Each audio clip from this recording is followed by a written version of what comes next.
Linlithgow Palace, the birthplace of Mary, Queen of Scots.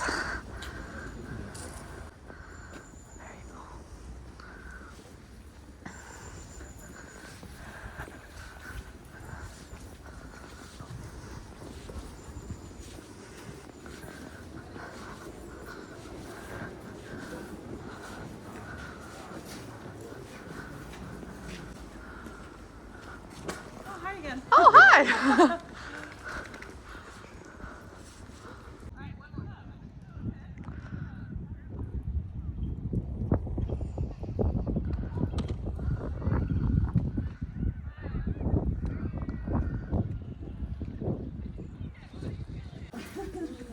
Claire's Herb Garden and the church where the witch trials happened.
So basically, this one over here on the sweet section is known as a fresh Scottish vanilla tart instead of a milk chocolate pastry, filled up with some homemade custard and some slices of strawberry with shavings and jelly.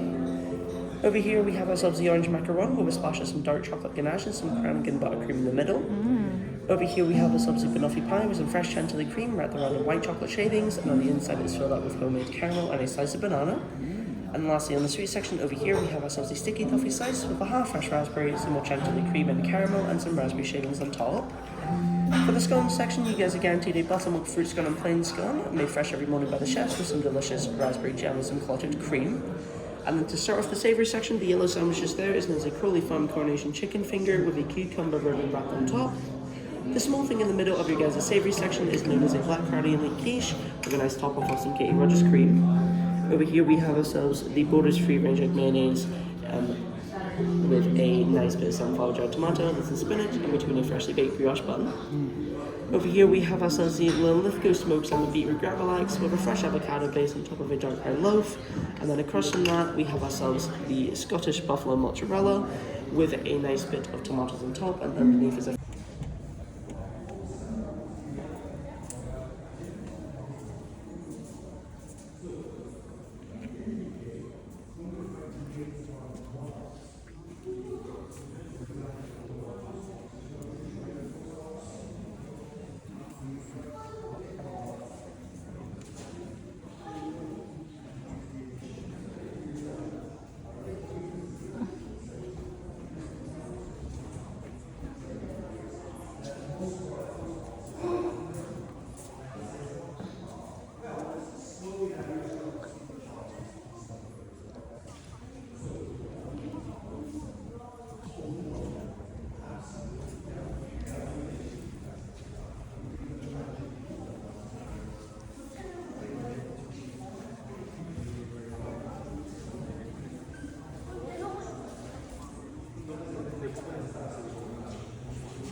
There's 60 hinds, it's what we call the female deer, and they've also just been having their calves all summer, so there's lots of little ones as well. Son of a... Yeah. We also do have 2 stags here at the deer farm, so they're the males. Our ones just now, they would normally have really big antlers at this time of year, but we've had to have our ones have their antlers taken off, because they're in their mating season just now, so it's called the rut, and they can get a little bit aggressive that way. So if the stags do come over to the fence, you can hand feed them as well, but once you've fed them, just pop your hand back through the fence and step back a bit. There's one in particular, he sort of headbutts the fence a little bit, so just be careful, just don't stand with your back to him. But all the rest of them are super friendly. The little ones, some of them come over, most of them will just run away from you. But the hinds are quite happy to come up and eat up your plants and have a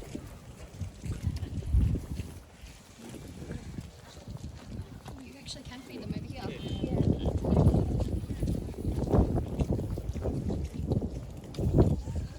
course the Canadians got one already.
As we sail down Loch Ness, notice the very steep sides to the left and right.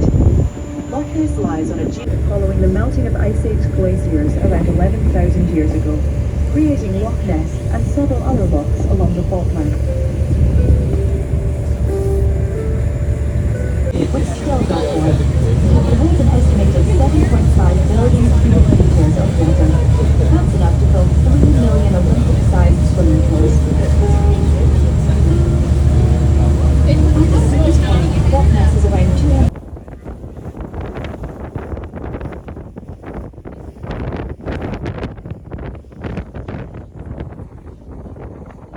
blue one-way passes for the castle, please make your way down to the saloon and you'll be leaving the boat just at the front. That's all passengers with the blue one-way passes for the castle. Please have them ready to hand to the crew as you leave. Thank you.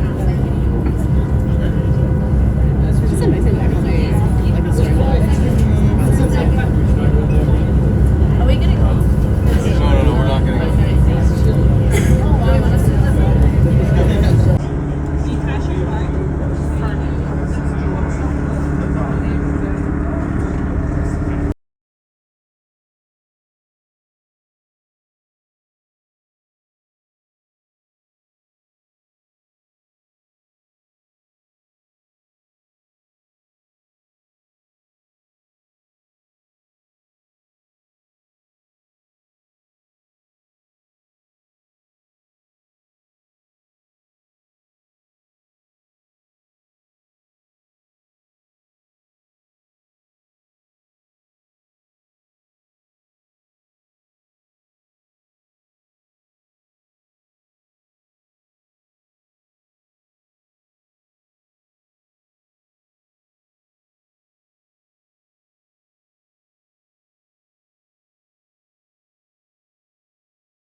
Out to try and reinstate the Stuart monarchy. Do you remember yesterday I talked a little bit about Mary, Queen of Scots? Okay, there's obviously it's been a long running tension and sort of divide between Protestants and Catholics. So I'd ended it with when Mary had gone down to England, and then her cousin Elizabeth I, basically got rid of her, and then when she passed, the crown of England then passed towards James I of England, or the 6th of Scotland. So that was the first time you had a monarch that was now the sole one in charge of both, in terms of Scotland and like England and Ireland. So he was basically in charge of the whole lot. Okay, now it was the Union of the Crowns in 1603. Now it wasn't that the parliaments and all the rules and laws did come together. It was more just a personal union with James. So James was able to be the head of state in a way, and the king of both of these countries, but they weren't actually running them as one, and so to speak. So they still had their separate entities, but of course his dream was to unify it properly and create one white cross on the blue background for Scotland. So the Union Jack would come about from there as well. And then there was the start of the Stuart dynasty, which lasted over 100 years.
Minutes team will be parking up outside the Stirling Castle, and then if you wish to go inside you can do so as well.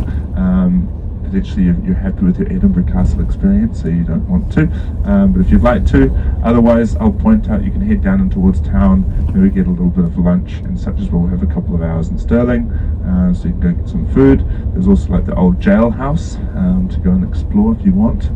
Go to jail. And just a bit of shops and things like that. And again, I know you guys are shopaholics, so you might need to add an extra bag to your booking. Okay, and then we'll let you know what time we'll be back on the coach and just drive towards Glasgow. That's the plan, I think, from there. Sound good? Yeah, any questions out there in the crowd? Yes?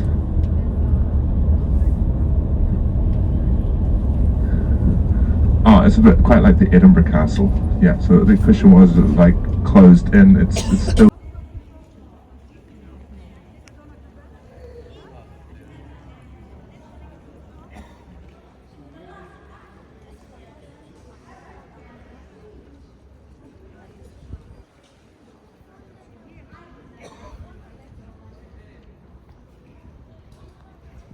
South, house to the north. There's no getting away from it. We do get a little bit of rain in Scotland. Just a wee bit. So much so in the medieval period that this fourth Clyde Valley that we're in the middle of is so waterlogged.